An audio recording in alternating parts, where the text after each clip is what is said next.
Good evening friends, welcome to home science classes.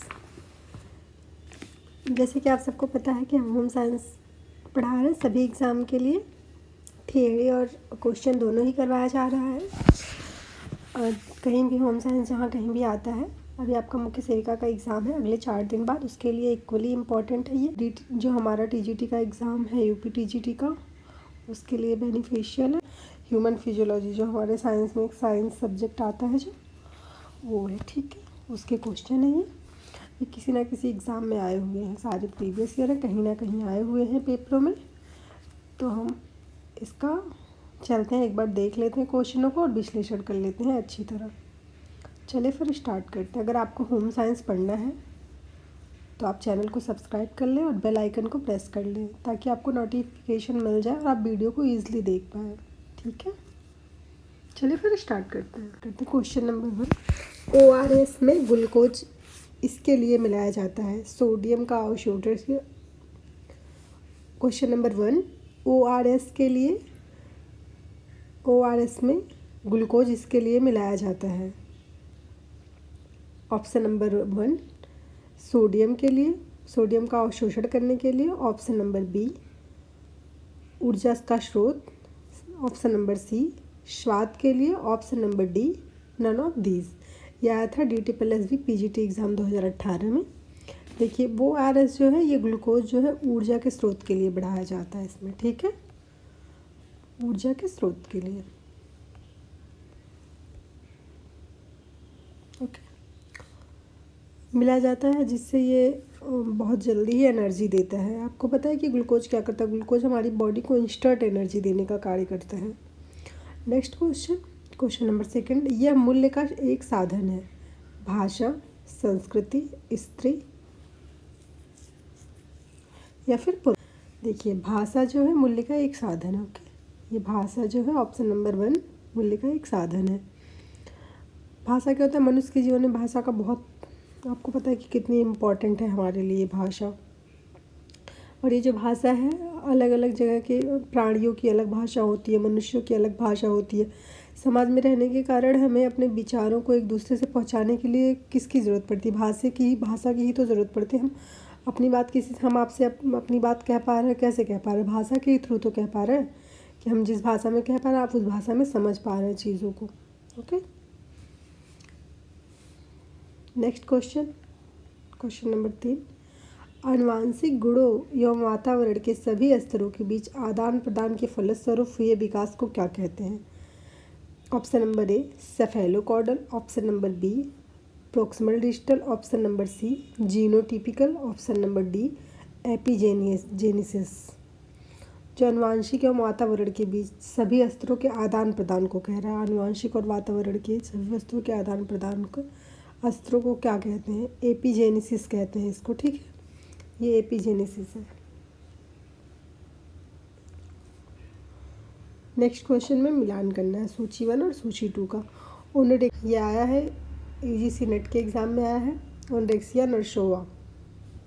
Okay, चित्त विक्षेप, लत और फलवाद, इसको एक दूसरे से मिलाना है, कौन किसके साथ मिलेगा। देखिए जो ओनोरेक्सिया नर्सोवा है ये क्या करता है? ये खाने की व्यतिक्रम है एक प्रकार की। जो हम खाते हैं, हमारी खाने की जो टाइमिंग किसी भी पता नहीं कब क्या ऐसे व्यतिक्रम में खाते हुए हमें पता नहीं चलता क्या करता है। और चित्त विक्षेप जो होता है तंत्रिका, चित्त विक्षेप यानी मानसिक से तो तंत्रिका व्यतिक्रम होता है इसको कहते हैं, ठीक है। लत क्या है? करते हुए सीखना, बार बार चीज़ों को कर करके तब सीखना। ओके, फलवाद क्या है? मनोवैज्ञानिक है, मनोवैज्ञानिक निर्भरता है। ओके, नेक्स्ट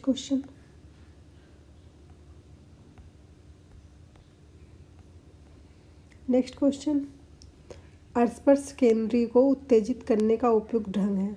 मालिश से, विभिन्न बनावटों को खुला छोड़ने से, विनम्र देखभाल और स्पर्श से, बच्चों के साथ खेलने से। स्पर्श केंद्रीय जो होता है पूछ रहा कि किससे बनता है, इसमें कौन कौन सा सही है? ए और बी, 1 और 2 सही है, 1 2 3 सही है, या 2 3 4 सही है, उपरोक्त सभी सही है। इसका जो ऑप्शन है, इसका ऑप्शन नंबर बी सही है।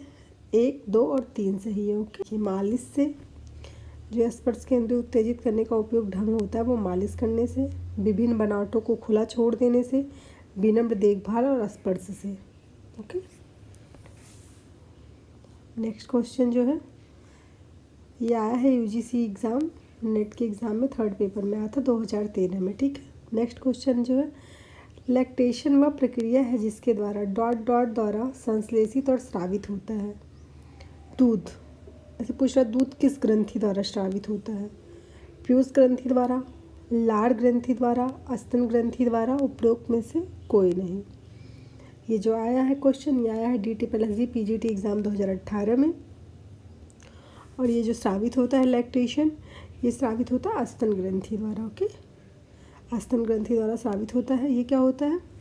लैक्टेशन जो है ये एक ऐसी प्रक्रिया है जिसके द्वारा स्तन ग्रंथियों से जो संश्लेषित और स्रावित दूध जब संश्लेषित और स्रावित होता है, जब माता गर्भवती होती है तो उसके स्तनों में परिवर्तन होने लगता है, उसका आकार बढ़ जाता है, स्तनों का आकार बढ़ने लगता है, इसके रंग में भी परिवर्तन होता है।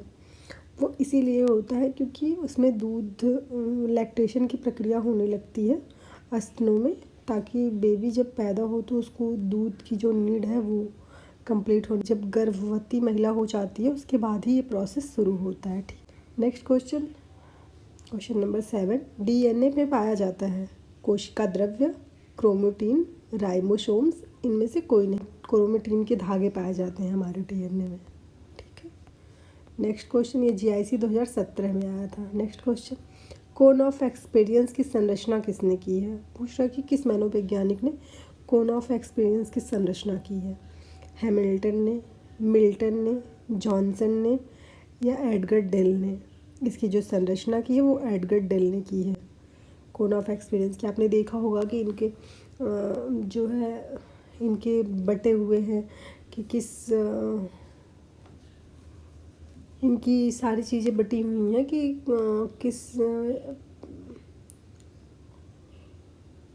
इन्होंने इस तरह विभाजन किया है, 1st, 2nd, 3rd, 4th और एक त्रिभुजाकार उसको कोण बना के इस तरह विभाजन किया किस स्टेज में क्या कौन सी क्रिया हो सकती है। ठीक है, इसको जो किया है कोन ऑफ, इन्होंने अपनी संरचना जो बताई है कोन ऑफ एक्सपीरियंस नाम दिया है जिसका, एडगर डेल जी की संरचना। ठीक है, असिस्टेंट प्रोफेसर 2019 का क्वेश्चन है ये। नेक्स्ट क्वेश्चन, कोशिका का सबसे महत्वपूर्ण भाग क्या है? आपको पता है कोशिका का सबसे महत्वपूर्ण भाग क्या है? केंद्रक, कोशिका द्रव्य, कोशिका भित्ति या फिर जीव द्रव्य। ये GIC 2017 का पेपर है।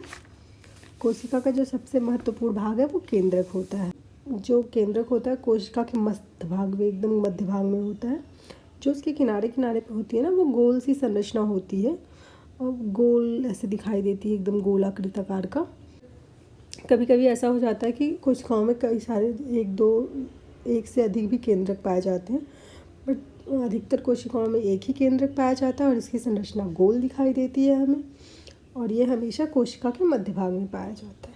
ओके, नेक्स्ट क्वेश्चन, हमारे शरीर की सरलतम इकाई है कोशा, अंग, मांसपेशी या हड्डी?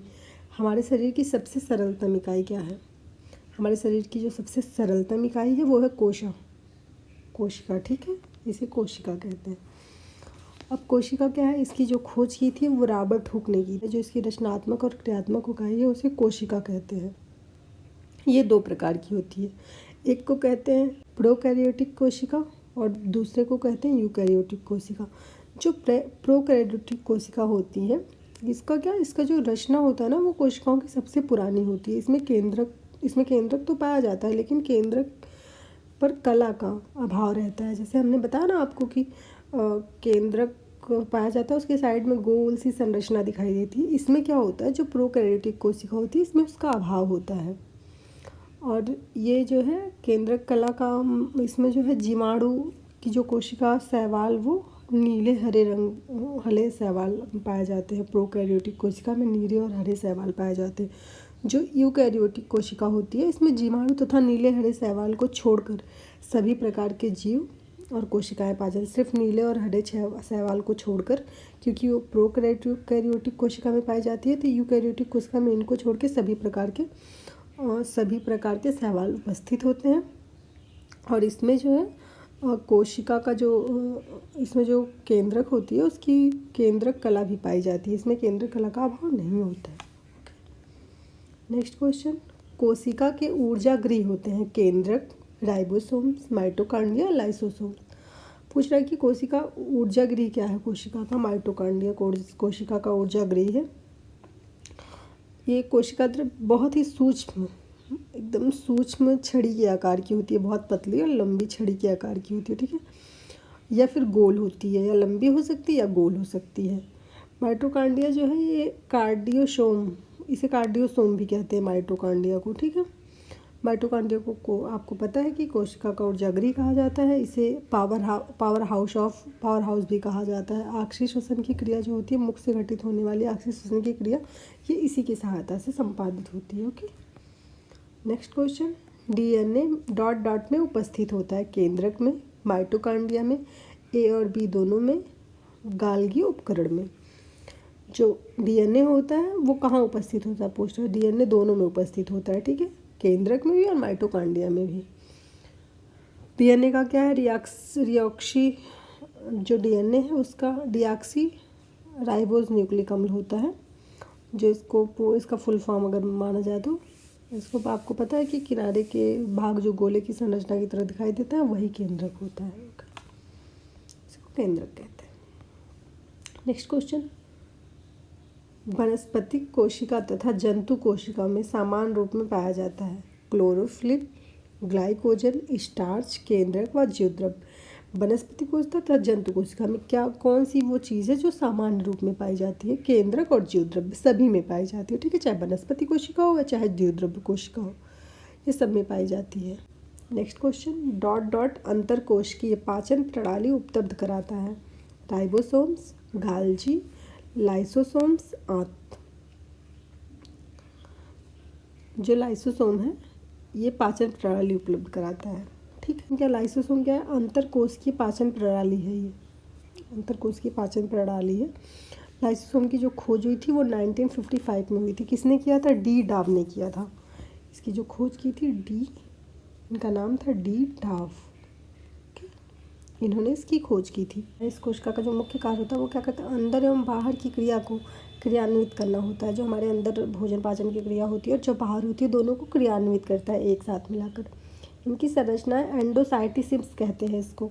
फेगोसाइटोसिम्स और पिनोसाइटोसिम्स द्वारा ग्रहण की जाती है, करते हुए पदार्थों को पचाती है। ये क्या करती है, दोनों जो एंडोसाइसिमिक होता है और साइटोसोसिम और पिनोसाइटोसिस को, जो साइटोसिस होता है और पिनोसाइटिस होता है, दोनों को एक साथ मिलाकर फेगोसाइटिस एक होता है, एक पिनोसाइटिस होता है। पहले क्या होता है कि एंड्रोसाइटिस होता है, ठीक है, इसकी जो संरचना है वो संरचना एंडोसाइटिस होता है, ठीक है। इसमें दो चीज़ पाई जाती है, फेगोसाइटिस और पिनोसाइटिस। ये दोनों को ग्रहण करते हुए, दोनों को अपने अंदर ग्रहण करती है और फिर पदार्थों को पचाती है सही प्रकार से। नेक्स्ट क्वेश्चन, एटीपी का विस्तार करें, मतलब कि फुल फॉर्म पूछ रहा है। Adenosine triphosphate, arginine tetraphosphate, adenosine tetraphosphate, arginine triphosphate. इसका जो सही ऑप्शन है वो है option number A, adenosine triphosphate. Okay, adenosine triphosphate होता है। ये जो एटीपी का फुल फॉर्म होता है वो होता है, ठीक है। ये क्या करता है, ये ऑक्सीकरण की जो फास्फोरीकरण होता है, ऑक्सीकरण की प्रक्रिया के दौरान जो फास्फोरीकरण होता है उसमें भाग लेता है एटीपी। ओके, पीजीटी 2019 में पूछा है। नेक्स्ट क्वेश्चन, स्वयं प्रतिलिपकारी है लाइसोसोम, माइटोकॉन्ड्रिया, गाल्जी संरचना या केंद्रक। स्वयं प्रतिलिपकारी है माइटोकॉन्ड्रिया, ठीक है, माइटोकॉन्ड्रिया स्वयं प्रतिलिपकारी है। ऑप्शन नंबर बी सही है। जो माइटोकॉन्ड्रिया हमने आपको बताया था कि यूकैरियोटिक कोशिकाओं के कोशिका द्रव्य में अनेक सूक्ष्म गोलाकार छड़ या फिर वैसे गोले के आकार की संरचना पाई जाती है, जिसमें माइटोकॉन्ड्रिया कहते हैं। जो सर्वप्रथम इसकी कोत्रीकरण मतलब इसका खोज हुआ था 1880 में हुआ था, ठीक है, 1880 में। इसमें क्या हुआ था, माइटोकॉन्ड्रिया में बैक्टीरिया तथा नीले हरे रंग की शैवालों को छोड़कर पौधों में की जंतुओं की समस्त जीवित कोशिकाएं पाए जाते हैं। इसमें इसकी जो लंबाई होती है 1.5 1.5 आप कह सकते हैं कि न्यूरॉन होती है 1.5। ओके, नेक्स्ट क्वेश्चन, कोशिका झिल्ली के लिपिड द्विपरत में फास्फोलिपिड है, जलभीरु, AC दोनों, जलप्रिय या इनमें से कोई नहीं। जो कोशिका झिल्ली में द्विपरत लिपिड पाई जाती है, ये जलभीरु में पाई जाती है, जलप्रिय भी होते हैं।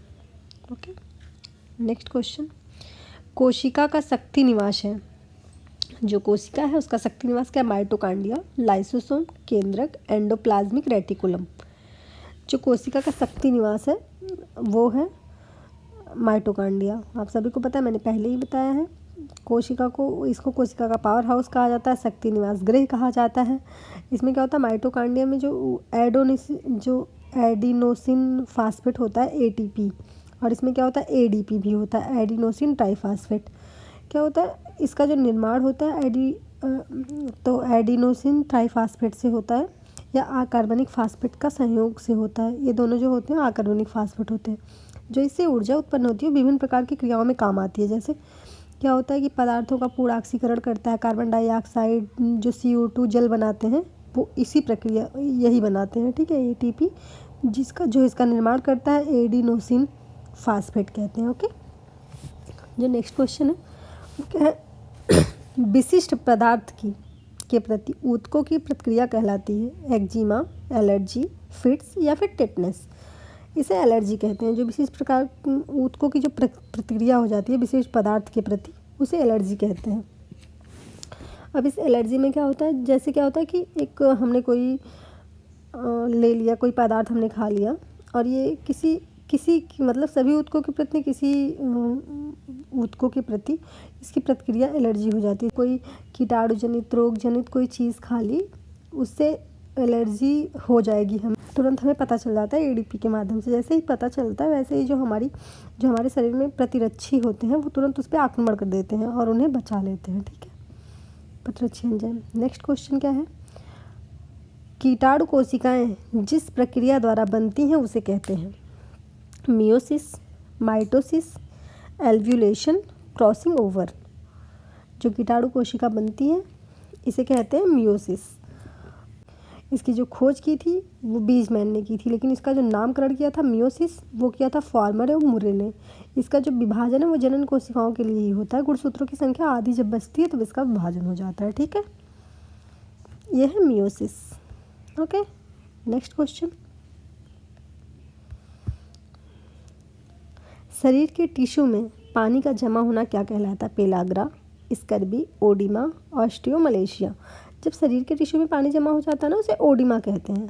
ओके, आप सबको शायद पता भी होगा उसे ओडिमा कहते हैं। ओडिमा क्या होता है, जैसे शरीर में जो कोशिका ऊतक में पानी भरने लगता है तो ऐसा लगता है हमारा शरीर फूल जाता है, तो ऐसा लगता है हम मोटे हो गए, लेकिन हम मोटे नहीं होते, हमारे सेल्सों में पानी भर जाता है। सूजन की मात्रा, प्रोटीन, इसमें क्या होता है, ये प्रोटीन की कमी से होता है। जब हमारे शरीर में प्रोटीन की कमी हो जाती है तो हमें ओडिमा रोग हो जाता है, क्योंकि हमारे टिश्यूज़ में पानी भर जाता है, प्रोटीन पर्याप्त मात्रा में मिल नहीं पाती। कोशिका नमक और जल मिलने लगता है, प्रोटीन मिलता नहीं है, इसमें सूजन आ जाती है। क्या होता है, हाथ पैर एकदम फूल जाता है, फेस भी फूल जाता है। इसे मून फेस भी कहा जाता है। इस बीमारी को फूल जाता है बहुत ज़्यादा, वो इसलिए क्योंकि सेल्स में पानी भरा होता है, हम मोटे नहीं होते हमारे साथ। जब ये कब होता है, ये तब होता है जब हमारे शरीर में प्रोटीन की कमी हो जाती है। ओके, चलिए आगे बढ़ते हैं। बच्चों में समानांतर खेल की किस आयु के लक्षण हैं। जो खेल है बच्चों में वो किस आयु में बच्चा खेलता है।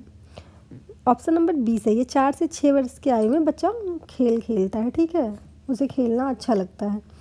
ये एक सार्वभौमिक क्रिया है, खेलने भी देना चाहिए बच्चों को, क्योंकि उससे बच्चों का शारीरिक, मानसिक, सामाजिक सभी तरह का विकास होता है। वो अपने अस्तित्व के बारे में समझ जाता है, वो सब चीज़ें जानता है। एक महत्वपूर्ण भूमिका निभाती है खेल। तो बच्चों का जो खेल है उससे बच्चों का चौमुखी विकास कह सकते हैं, हर तरह का विकास होता है। ओके, नेक्स्ट क्वेश्चन, कोशिका ऊर्जा का गृह होता है केंद्रक, राइबोसोम, माइटोकांड्रिया, लाइसोसोम। हमने आपको बता दिया है इतनी देर से कोशिका जो माइटोकांड्रिया होता है। ठीक है, सेम क्वेश्चन रिपीट है, हर अलग अलग एग्जाम में आए हैं, सारे प्रीवियस ईयर हैं। नेक्स्ट क्वेश्चन, कोशिका का सबसे महत्वपूर्ण भाग होता है केंद्रक, कोशिका द्रव्य, कोशिका भित्ति, जीवद्रव्य। कोशिका का सबसे महत्वपूर्ण जो भाग होता है वो केंद्रक होता है। ओके, केंद्रक की जो खोज की थी, कोशिका का जो केंद्रक है, पहले तो कोशिका की खोज रॉबर्ट हुक ने की थी। कोशिका के अंदर जो केंद्रक है उसकी जो खोज की थी वो रॉबर्ट ब्राउन ने की थी। ठीक है, इन्होंने क्या बताया कि अधिकतर जो जैविक क्रियाएं हो रही हैं कोशिका द्रव्य में ही होती हैं। ये सभी प्रकार की क्रियाएं केंद्रक द्वारा ही संचालित होती हैं। तो इनको ये पता चला कि इसीलिए केंद्रक को कोशिका का नियंत्रक केंद्र कहा जाता है। तो इन्होंने बताया कि कोशिका तो है ही, कोशिका में केंद्रक भी है। रॉबर्ट ब्राउन नाम था इनका, ठीक है। नेक्स्ट क्वेश्चन, शरीर के ऊतकों में तरल जमा होने को क्या कहते हैं? पेलाग्रा, स्कर्बी, ईडिमा या ओस्टोमलेशिया। हमने आपको अभी बताया कि ओडिमा हो जाता है, हमारे टिश्यूज़ में पानी जमा हो जाते हैं और हमें प्रोटीन की जब कमी होने लगती है तो हमारे टिश्यूज़ में पानी जमा हो जाता है। सोडियम, नमक यानी सोडियम की शरीर जमा होने लगती है, सोडियम की मात्रा अधिक होने लगती है जिससे पूरा शरीर सूज जाता है। ओके। नेक्स्ट क्वेश्चन, आनुवांशिकता की आधारभूत इकाई है क्रोमोसोम्स, जीन्स, डीएनए, जाइगोट। जो आनुवांशिकता की सबसे महत्वपूर्ण इकाई है वो जीन हमारे फादर से हमें, हमारे माता पिता से हमें मिल जाती है, हमसे हमारे बच्चों को, इस तरह से ये होता है। इससे क्या होता है, कभी कभी बच्चा गुण और संस्कार भी, जैसे हमारे आप देखे होंगे वो लोग कहते हैं एकदम अपने पापा की तरह करता है, उसकी जैसे अगर पिता की हैबिट है या फिर माता की हैबिट है बच्चों के अंदर सेम सेम अगर आ जाती है तो उससे क्या गुण और संस्कार भी जाते हैं जीन्स के साथ साथ। इसीलिए लोग कहते हैं कि हमारे जो, कभी कभी लोग कहते हैं कि देखो ये उन पे गया है, बाबा पे चला गया अपने, मतलब सेकेंड थर्ड जनरेशन की भी किसी बच्चे के अंदर दिख रही हो, जो उनके अंदर की खूबियाँ, अच्छाइयाँ या बुराइयाँ वो दिखने लगती है, ये जीन के कारण ही होता है। नेक्स्ट क्वेश्चन, निम्नलिखित में से किसे कोशिका का सुसाइड बैग के नाम से जाना जाता है? माइटोकांड्रिया को, राइबोसोम को, सेंट्रोसोम को या फिर लाइसोसोम को? सुसाइडल बैग, आत्महत्या की थैली भी कहते हैं इसे। अब ये सुसाइडल बैग क्या होता है? लाइसोसोम होता है, जो इसकी गोल एवं अनियमित आकार की संरचना होती है लाइसोसोम्स की।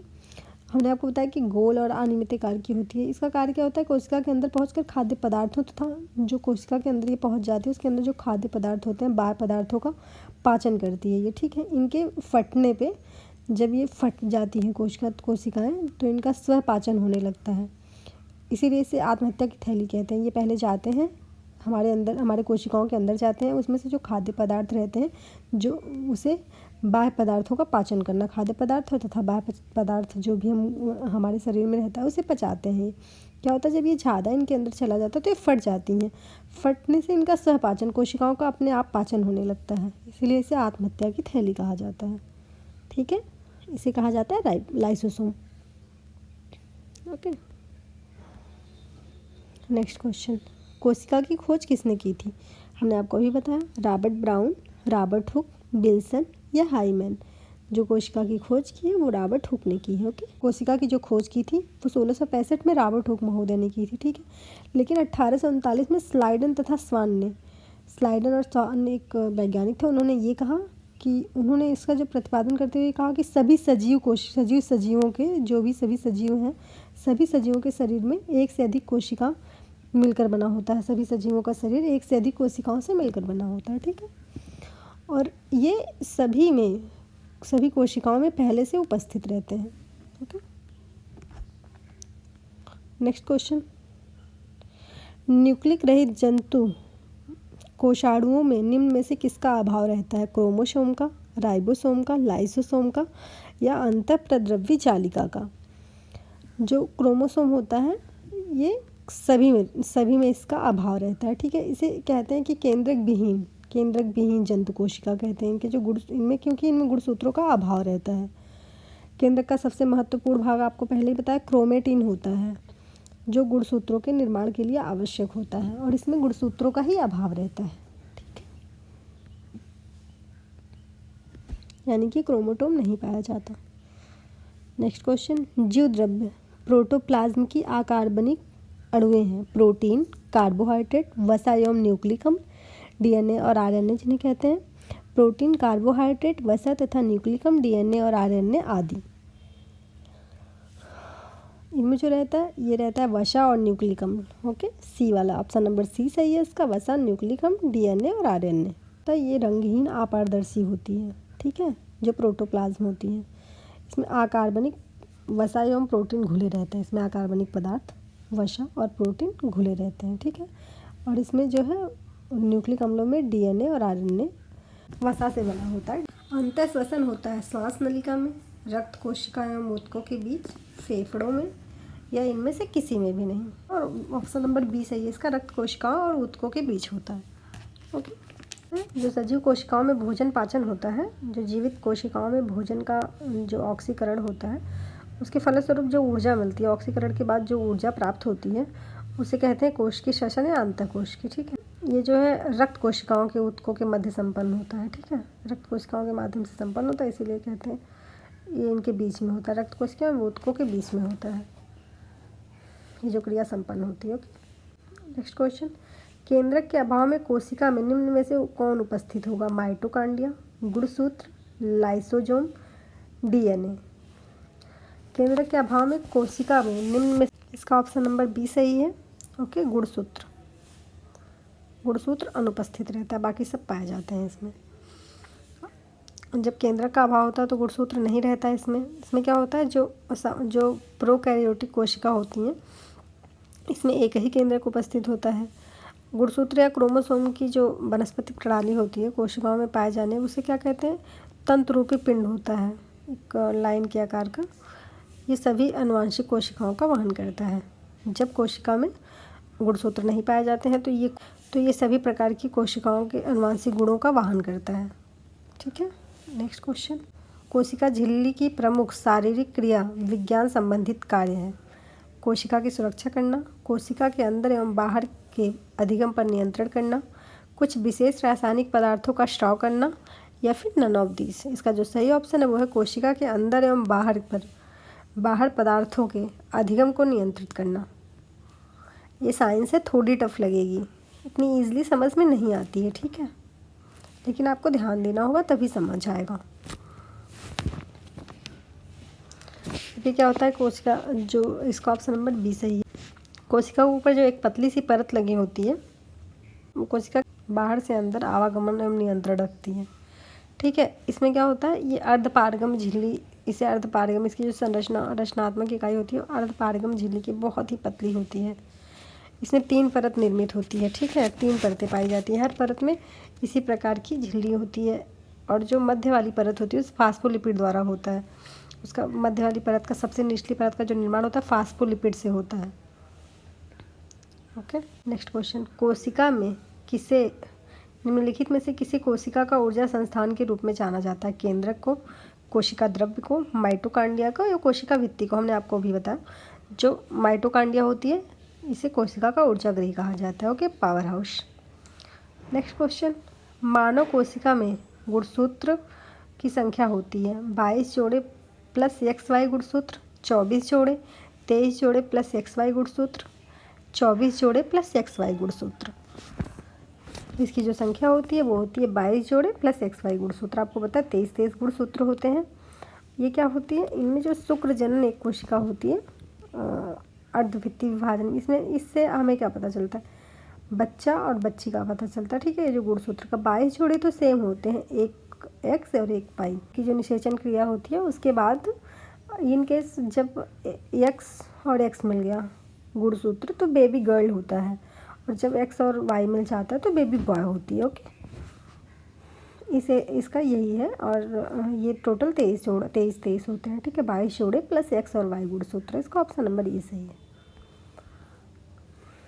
नेक्स्ट क्वेश्चन, शरीर की सूक्ष्मतम जीवित इकाई है ऊतक, कोशिका, तंत्रिका, इनमें से सभी। शरीर की जो सूक्ष्मतम जीवित इकाई है वो कोशिका है, सबसे छोटी जीवित इकाई वो कोशिका है, सेल्स। ओके, नेक्स्ट क्वेश्चन, असंख्य छोटी छोटी इकाइयों और जीवधारियों के शरीर की रचना करती है का नाम सर्वप्रथम कोशा रखा गया था, जिसका श्रेय, किसने इसका नाम कोशा रखा था? रॉबर्ट ब्राउन ने, रॉबर्ट हुक ने, विल्सन ने, या हक्सले ने?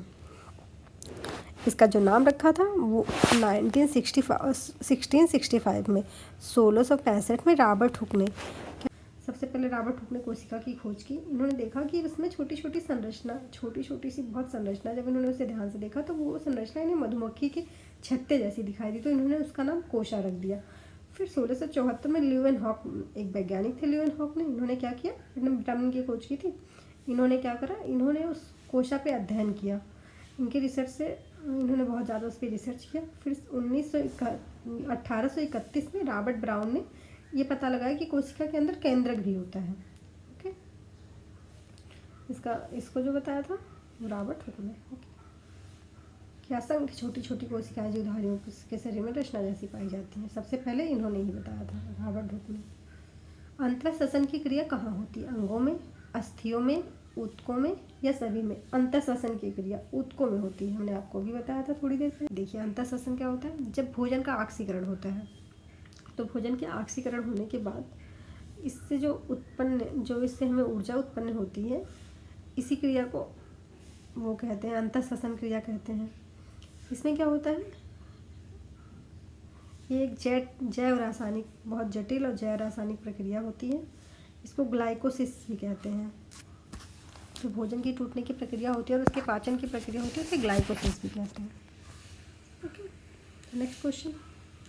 शरीर में श्वेतासार की अधिकता होने पर ग्लूकोज के नीचे किस ऊतक के रूप में जमा हो जाता है? ग्लूकोज त्वचा के नीचे किस ऊतक के रूप में जमा हो जाता है? संयोजी ऊतक, श्लैष्मिक ऊतक, एडिपोज ऊतक, इनमें से सभी। पूछ रहा है कि ग्लूकोज जब हमारे शरीर में अधिक, जैसे हमने भोजन कर लिया और हमें अधिक ऊर्जा प्राप्त हुई, अधिक ग्लूकोज प्राप्त हुआ, अब सारे ग्लूकोज यूज़ नहीं होना हमारे शरीर में, तो वो हमारे शरीर में किस रूप में जमा हो जाती है? ये पूछ रहा है कि किस ऊतक में जमा होती है। आप सबको पता है कि हमारे शरीर में ग्लूकोज जो है ग्लूकोज ग्लाइकोजन के रूप में जमा हो जाता है ऊतक और कोशिकाओं में। एडिपोज ऊतक में जमा होती है। क्या होता है कि हमने आपको बताया कि जब हम भोजन खाते हैं, मान लो हमने ज़्यादा भोजन कर लिया तो हमें ज़्यादा ऊर्जा प्राप्त हुई। अब जो ज़्यादा ऊर्जा प्राप्त हुई उसका जो भंडारण होता है वो वसा में होता है, हमारे ऊतक, वशीय कोशिका में और ऊतकों में होता है। हमारे ऊतक, और हमने आपको पहले ही बताया कि हमारे ऊतक और मांसपेशियों में जमा होने लगता है। ये हमारे जिस ऊतक में जमा होता है उसे एडिपोज ऊतक कहते हैं। Next question. कोशिका के जीवन का मूल आधार मुख्य रूप से क्या है, जिसके ना रहने पर कोशिका मृत मानी जाती है? माइटोकांड्रिया, सेंट्रियोल, केंद्रक, जीवद्रव्य। पूछ रहा है कि कोशिका के जीवन का मूल आधार मुख्य रूप से क्या है, जिसके ना रहने पर कोशिका मृत मानी जाती है? अब आप बताइएगा कोशिका के अंदर क्या नहीं होगा तो कोशिका मृत मानी जाएगी? अगर कोशिका के अंदर केंद्रक का अभाव होगा तो मृत कोशिकाओं से मानी जाती है। ठीक है, इससे आपको पहले ही पता कि 1831 में रॉबर्ट ब्राउन ने बताया था कि कोशिका के अंदर केंद्रक भी पाया जाता है। जब 1665 में रॉबर्ट हुक ने इसकी खोज की थी, उसके बाद इन्होंने बताया कि इसके अंदर एक केंद्रक भी पाया जाता है। ये केंद्रक जो है इसका 4 भाग होते हैं। इन्होंने केंद्रक का जो ना सिर्फ ये बताया कि केंद्रक पाया जाता है, ये भी बताया कि उसमें 4 भाग भी पाए जाते हैं। और इसका आकार बताया कि गोल अंडाकार प्रकार का होता है ये, और इसका जो रंग होता है वो गहरे रंग का होता है। इसका जो विशेष भाग होता है वो गहरे रंग का। इसे क्या कहते हैं? एक को केंद्रक कला। इसके जो 4 भाग बताए इन्होंने केंद्रक के, वो बताया केंद्रक कला, केंद्रक द्रव्य, केंद्रिका, क्रोमेटिन के धागे, ये 4 इन्होंने बताया। ठीक है, नेक्स्ट क्वेश्चन। अर्धसूत्री कोशिका विभाजन होते हैं मानव शरीर के प्रजनन तंत्र में, मानव शरीर के प्रजनन तंत्र के अतिरिक्त भाग में, दांत में, या फिर नन ऑफ दीज में?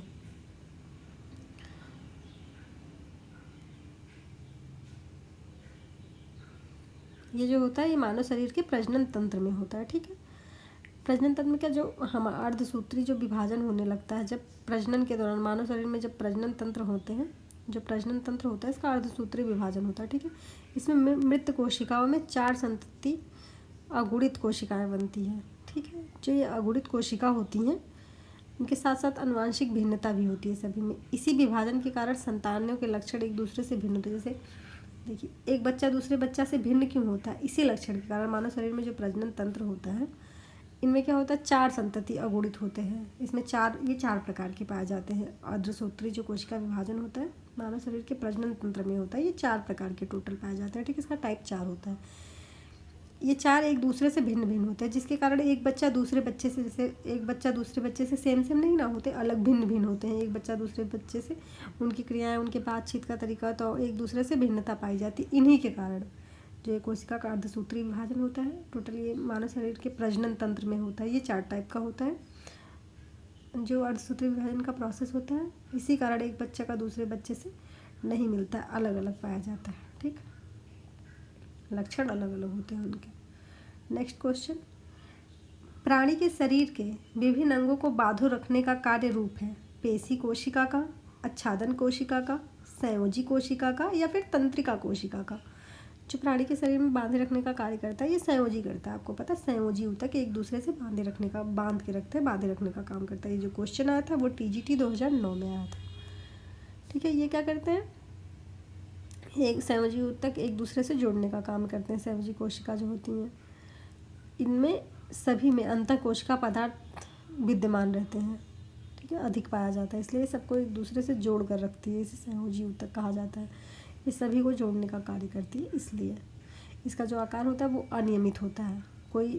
इसका कोई ऐसे नियमित आकार नहीं है, कभी कभी अपेक्षाकृत अधिक हो जाता है, कभी कम हो जाता है।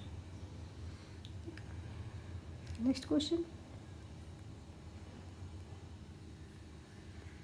ग्लाइकोजन संग्रहित होता है वशिय ऊतकों में, यकृत में, मांसपेशियों में या फिर वृक्क में। हमने आपको अभी बताया कि जब हम भोजन ज़्यादा ग्रहण कर लेते हैं तो हमारे शरीर को जो ऊर्जा मिलती है वो ग्लूकोज अगर सारा यूज़ नहीं हो पाता, हम कुछ भी खाते हैं हमारे शरीर को ग्लूकोज फॉर्म में मिलता है। ठीक है, अब हमारे शरीर में अगर ग्लूकोज अधिक हो जाता है तो हमारे ऊतकों और मांसपेशियों में जमा हो जाता है। किस ऊतक में जमा होता है, वो हमारे एडिपोज ऊतक होता है। उस ऊतक को क्या कहते हैं, इनका सबसे पूछने का यही मतलब है। उस ऊतक को कहाँ, जैसे ऊतक में एडिपोज ऊतक यकृत में भी जमा होती है। ठीक है, ग्लाइकोजन संग्रहित हो जाता है ग्लाइकोजन के रूप में। जब कभी हम खाना नहीं खाते हैं तो यही ग्लाइकोजन टूटता है। इस टूटने की प्रक्रिया को ग्लाइकोसिस कहते हैं, और ग्लाइकोसिस फिर ये ग्लूकोज बन जाता है और ये हमारे शरीर को ऊर्जा देता है। जैसे हम कभी भूखे हों या हमने खाना नहीं खाया तो ये प्रक्रिया क्या होती है, यकृत से हमारी जो जमा होते हैं हमारे एक्स्ट्रा ग्लूकोज वो टूटने लगते हैं, ग्लाइकोजन फॉर्म में जमा होते हैं, वो टूटते हैं। जब वो टूटते हैं उस प्रक्रिया को ग्लाइकोसिस कहते हैं, टूटने की प्रक्रिया को। ठीक है, और वो ग्लाइकोसिस जो है ये इससे हमारे शरीर को ऊर्जा मिलने लगती है दोबारा से। ATP संबंधित है। ATP किससे संबंधित, माइटोकांड्रिया से, गाल्जी काय से, केंद्रक से या फिर गुणसूत्र से। हमने आपको पहला ही क्वेश्चन था ATP का, ये संबंधित है माइटोकांड्रिया से। ठीक है, इसमें क्या होता है, एडिनो ट्राईफास्फेट और अकार्बनिक फास्फेट के संयोग होता है, एक साथ पाए जाते हैं दोनों। इसके द्वारा उत्पन्न ऊर्जा की विभिन्न प्रकार की क्रियाओं में काम आती है। जैसे हम भोजन करते हैं, ये बहुत सारी क्रियाओं में हमें काम करती है। ATP जो है एडिनोसिस ट्राईफास्फेट का निर्माण करती है, पहली बात। और ये जो ADP होता है, एडिनोसिस ट्राईफास्फेट, जो बहुत सारी ऊर्जा उत्पन्न हो जाती है, विभिन्न प्रकार के जो हमारे शरीर में कार्य होता है उसमें महत्वपूर्ण भूमिका निभाती है। ठीक है, नेक्स्ट क्वेश्चन, मानव कोशिका में होते हैं क्रोमोसोम के 21 युग्म, क्रोमोसोम के 22 युग्म, क्रोमोसोम के 23 युग्म या फिर क्रोमोसोम के 24 युग्म। हमने आपको अभी बताया कि मानव शरीर में क्रोमोसोम के 23 युग्म होते हैं। ठीक है, 22 होते हैं और एक XY होता है। ये TGT 2013 में पूछा गया क्वेश्चन। चलिए आज के लिए बस इतना ही, आगे हम नेक्स्ट वीडियो में करेंगे। हम आपको ह्यूमन फिजियोलॉजी पढ़ा रहे हैं होम साइंस के पॉइंट ऑफ व्यू से, जो TGT एग्ज़ाम में आएंगे। अभी जो आपका एग्ज़ाम लगा हुआ है 4 दिन बाद, मुख्य सेविका एग्ज़ाम, इसके लिए भी इक्वली इम्पॉर्टेंट है। Okay, thank you watching this video, take care all of you.